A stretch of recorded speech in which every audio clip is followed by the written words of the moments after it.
Hey, what's good, self-direct investors? I hope you're all doing great, and I want to welcome you back to my channel. If you're new here, my name is Jordan, and I'm the mind behind Make More Capital, and today we're going to cover this week in cannabis from November 16th to the 22nd. Now, in this video, I will not cover the recent earnings reports from Trulieve, Curaleaf, and Cresco Labs. I covered them in a video on Wednesday, so you can check out that link in the description. They all had record revenues, and they are setting the stage to expand and make a ton of money once these laws end up changing. So you can definitely check that one out to see how well they crushed it and how well they're setting themselves up for. But today in this video, we're just going to do an overview of the week, what kind of clues and indicators we're getting so that we can connect the dots. And this is actually a special birthday episode. I turned 28 today, and nothing I would rather be doing than doing my due diligence, making sure my investments are still sound, but covering this so that I can share with people the paradigm shift we're about to go through, and kind of document it in the sense that we're going from viewing this plant as bad to realizing, wait, we don't know the first thing about this plant, and because of laws we haven't been able to learn, so we can actually potentially see how hemp can play a factor in the sustainability of our planet, and cannabis as a therapy, and for other uses, the compounds. So just fantastic. Nonetheless, I'm excited to be here with you folks. So if you enjoyed this video at any point, make sure you leave a thumbs up and a like. It really helps my channel out a lot. And if you want to see more content on the cannabis industry, how you can take advantage, or on ETFs Explained and other financial education, please make sure you subscribe. And lastly, link below to Questrade and Wealthsimple Trade, Canada's top 2 discount brokers. So if you're Canadian and you have yet to open up your self-directed TFSA, you can use either of those links. You get a bit of free money for doing so, and you can reach out. We can hop on a Zoom call, and I'll help you navigate and educate you on the platform so you can get started on the right foot. Now, let's dive in.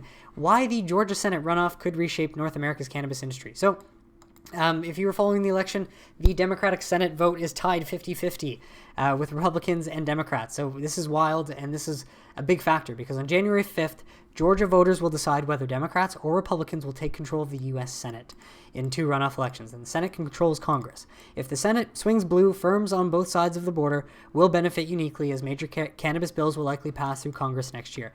And these are the MORE, Safe Banking and States Act. The MORE Act would decriminalize, deschedule, and expunge records. The Safe Banking Act would allow banks and cannabis companies to work together and allow these companies to list on exchanges so big money can flow in. That's when the real money, I think, is going to be made for investors. So that's why Safe Banking Act is important, and I'm going to get to something in a minute. The States Act would allow states to legalize cannabis without fear of federal prosecution. So either way, all of these have their own benefit, but the Safe Banking Act is quite an interesting thing. We'll get to that. But one thing to note is that the U.S. Congress is expected to vote on decriminalizing cannabis at the federal level in December. They were supposed to do this in September. I covered that in my series. But unfortunately, the current Senate Majority Leader of the Republican Senate, Mitch McConnell, that evil monster who governs for his own personal interests as opposed to the American people, he scrapped that until after the election, thinking that, oh no, we don't want to give cannabis any attention.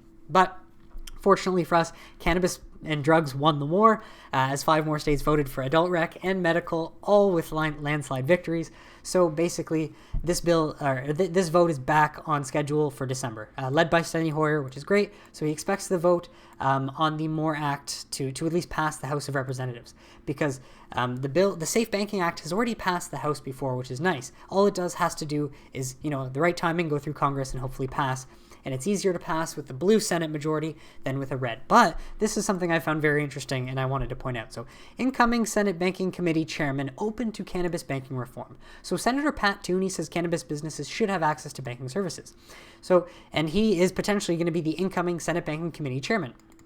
He's a Republican from Pennsylvania, and he's open to supporting legislation that would provide cannabis businesses with access to banking services. With no doubt, right? I'm sympathetic to the idea that people who are involved in the cannabis industry, in the entirety legal fashion that it is in the state that they operate, ought to be able to have ordinary banking services. He says, that's my starting point, and then there's a lot of details, but I'm open to that. So this is fantastic. We are encouraged to see Senator Toomey's words and looking forward to him as the Senate Banking Committee, because it's clear that cannabis reform can cross party lines. It's not there's no bipartisan issue. It's sound modern approaches to unlocking the industry's potential, both for hemp, both for cannabis long term. So this is amazing. But I also found this other article saying the same thing from the Dales report. But I wanted to point out down here, if Republicans win the Georgia Senate runoffs, regardless, Toomey, a Republican who we just saw is open to the Safe Banking Act and passing it sooner than later, who has served on the U.S. Senate since 2011, will become the Senate Banking Chair Committee. So it's connecting these dots and reaffirming that this is very possible to happen. So regardless if cannabis becomes decriminalized, and I hope it would, just for the fact that, like, you know, those nonviolent drug offenders in prison to get released back to families, to build communities again, that's important on, like, the human side of me. And I want that first and foremost. But if I'm going to make money from my investments because the Safe Banking Act gets passed and it allows big money to flow in and shoot these stock prices up because they list on U.S. exchanges, I'm okay with that, in hopes that at least this decriminalization is coming. You know, I want that to come sooner than later. If it doesn't, I can't control that. But those are the two reasons why I'm investing, right? To make money, and because I believe in cannabis as a lot more than what we've been led to believe. So anyways, that's just my view. And I guess you can see, right, that would make sense. And either way, if you're investing to make money, that's why I think it's best to consider trying to get in before that Safe Banking Act and gets passed, before these companies can list on and get bought by big U.S. investors. Now, this one source, Todd Harrison, head of CBG Capital, a hedge fund that I follow on Twitter, he's been one of the go-to cannabis guys from day one, and his best DC insider says that Mitch McConnell is okay with States Act, so one of the acts we saw, if wrapped up in other legislation. So that would be interesting to see that happen. But another quick update is 15 of 23 Senate banking and insurance members are supportive of moving SAFE. Now remember, SAFE has voted and passed the House.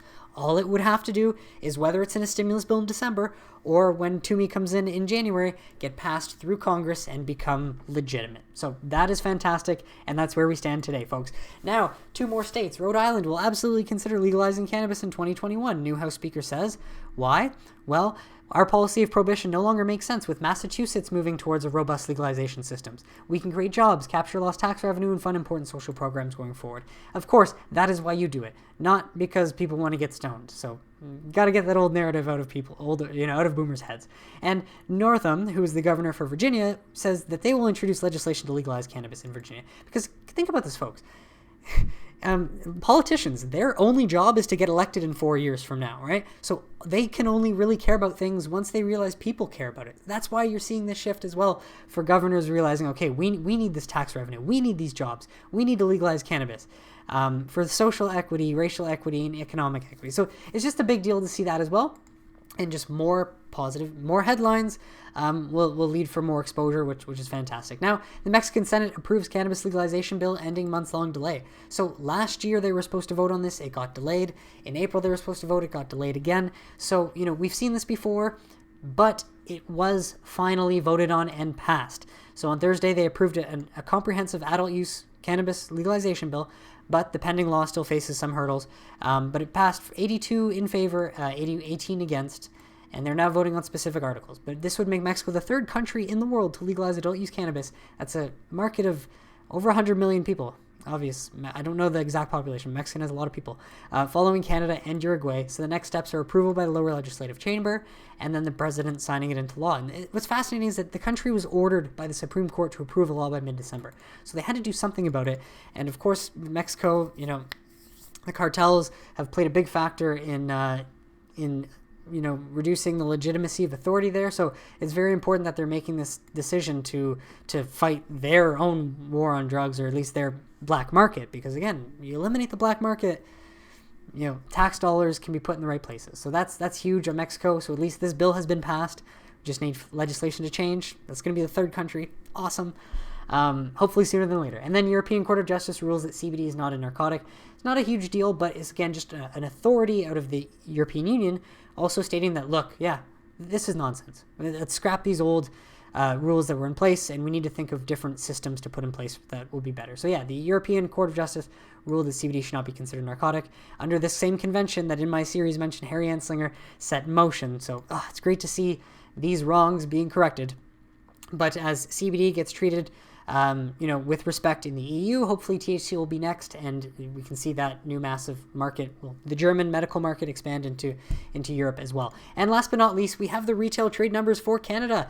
Cannabis sales are in, and in September 2020, Canada brought in $256 million worth of cannabis, led by Ontario at record number of 77.8 million, Quebec bringing in 45 million, Alberta bringing 52.9 million, and British Columbia bringing in 37.6 million. All record numbers from these provinces, which is great. And again, as Ontario opens 40 more stores, this is only going to increase. Now, I was expecting obviously a bit more growth, but I think into winter, as people plan to stock up as it gets cold, we're going to see these numbers increase. We'll only find out when these numbers come out.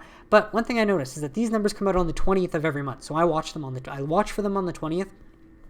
I made this video in October 21st, and the August number was 244 million. And so if you jump back here and you see the August number has been updated to 251 million.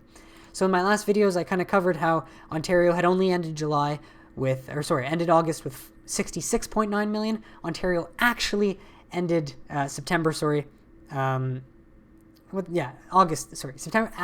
August with 73.9 million. So it's actually up 7 million from what the numbers had previously been. So what that tells me is that the Ontario government website updates their numbers a little bit after. So I will try and at least make note of that, but it's just good to see that even the numbers in August that I reported were increased.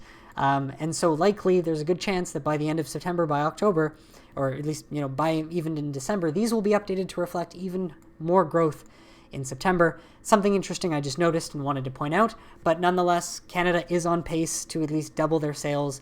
Will hopefully get close to doubling their sales by the end of this year that they were on in January. So that's in 1 year, that's 100% growth. And, this is just the tip of the iceberg and just the beginning, folks. So what do you think? Did you enjoy this video? Please let me know in the comments if you invested in any of the MSOs based on their earnings this week, or what you think, what your play is in Canada going forward.